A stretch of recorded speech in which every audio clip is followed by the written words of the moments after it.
Yan, o diba? Parang malabo ang video natin ngayon. Sandali lang ha. Lagyan ko lang ng alcohol. Medyo. Alam mo itong video kasi marami kumakalikot. Pag, totoo lang. Ayan, at least naka-video ka na. Ayan, ayan. Ayan. Diba? Kaya kapag gabi, pag alam kong I'll be going home na, hindi na ako naglo-load na kahit 30. Kasi kinabukasan, wala ka nang pang-check din. Kasi yung apon ko sa bahay, yung may mga cellphone lahat. Pati katulong, pati aso. I have golden retriever, yung pitbull ko, buti namatay na eh. Ang cellphone ng pitbull ko, may camera pa yun kahit 3210 lang. Okay, your name again? Dek po. Si Dek. Again, if I'm going to move the microphone sa kay Jim, para niya sa neck na. Yes, I'm neck. Diba? Alright, I'd like to tell you lang, yung before na bago ko dito sa radio station, or even in all the radio stations in the whole Philippines. Kasi dati ako din sa RMN Radio sa Bacolod City. When I was just a small boy. Boy, Medyo, ano ba yan? Sa lansangan, naging girl. Ayun, naging radio talent din ako. They trained me in different voices, gano'n. Pati ama eh. Alam mo, nak. Kadiri, di ba? Ayoko.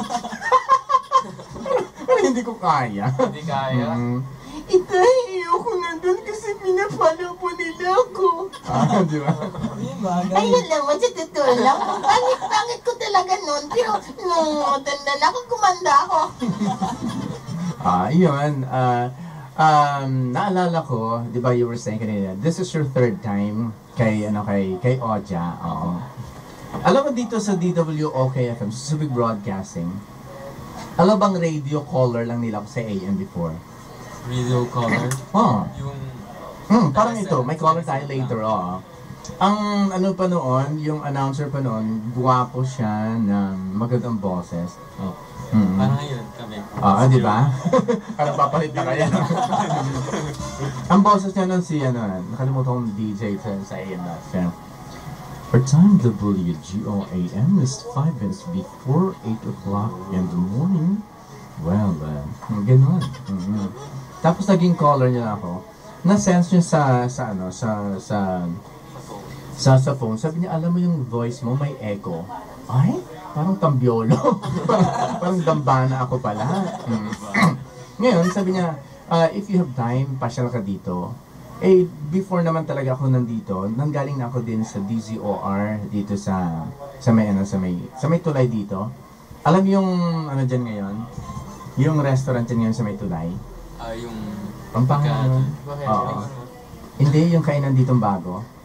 Dito malapit sa Marikit Park. Michelle's. Hindi. Ano lang, yung pagkatawid mo ng yung gilid nandito. Malawak yung... May radio station dyan before, DZOR. Diyan ako dati nag-radio. Tapos dito caller lang talaga ako. Hindi niya pa alam na ako yung galing din doon. Tapos in the future, may isang announcer dito na hindi naman nag-retire, siguro umalis, whatever.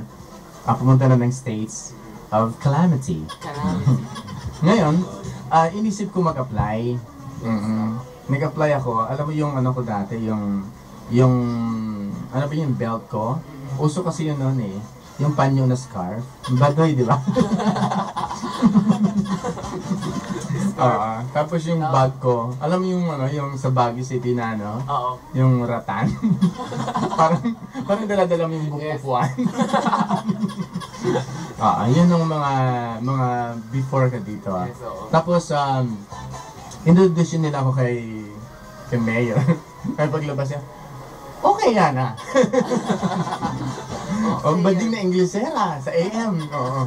Tapos na naging marami yung Falcon. Then I show off all my talents. Sabi niya, marami kang gamit. Okay, so yun lang. You try to apply if you wish to be a part of the family of WOKFM. Of course, we have a series of audition and of course a panel interview with some people in here, especially our manager, Mr. Louie Luwanson. Okay. Okay, anong number gamitin natin para sa text? Jim, you could say until 1 o'clock. Yes, okay. Kami, alis na kami. Alis na kayo din. Ako matitira dito. Ikaw na lang dito, bahala ka.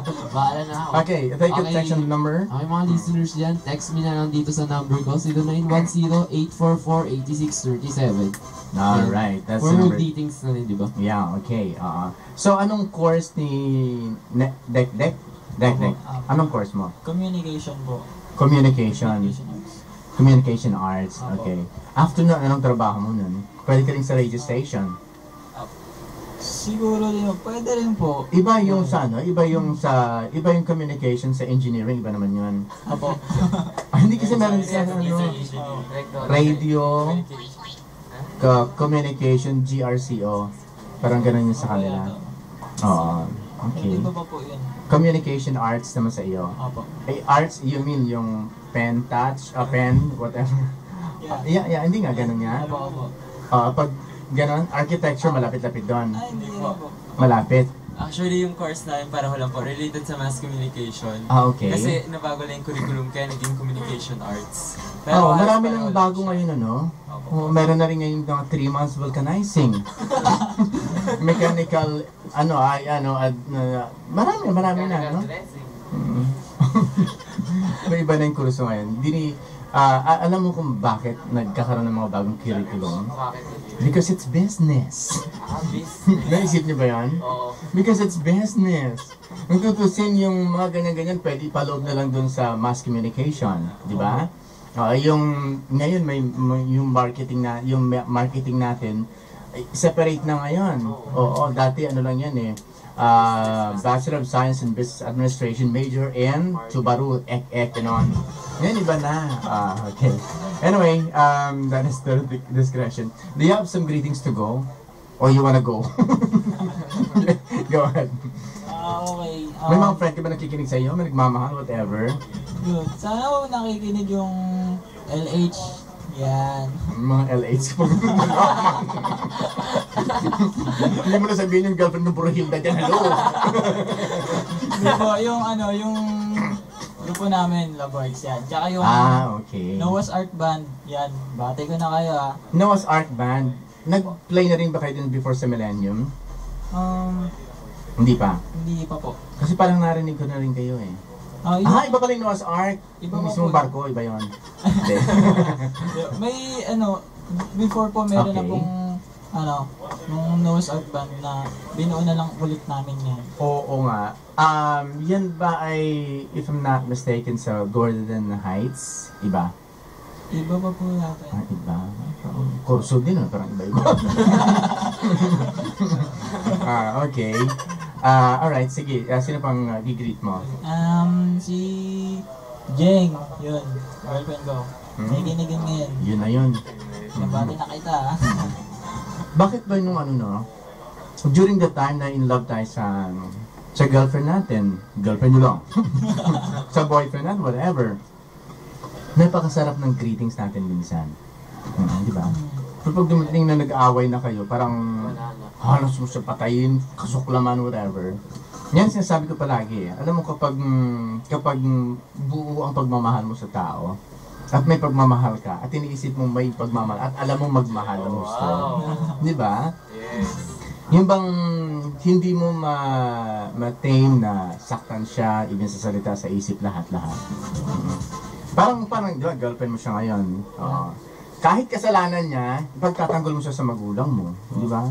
Hindi naman ganun yung babae niya. Alam mo, ganito yun, May. Ako naman, hindi naman ganun yung lalaki yun, no? Jai, di ba?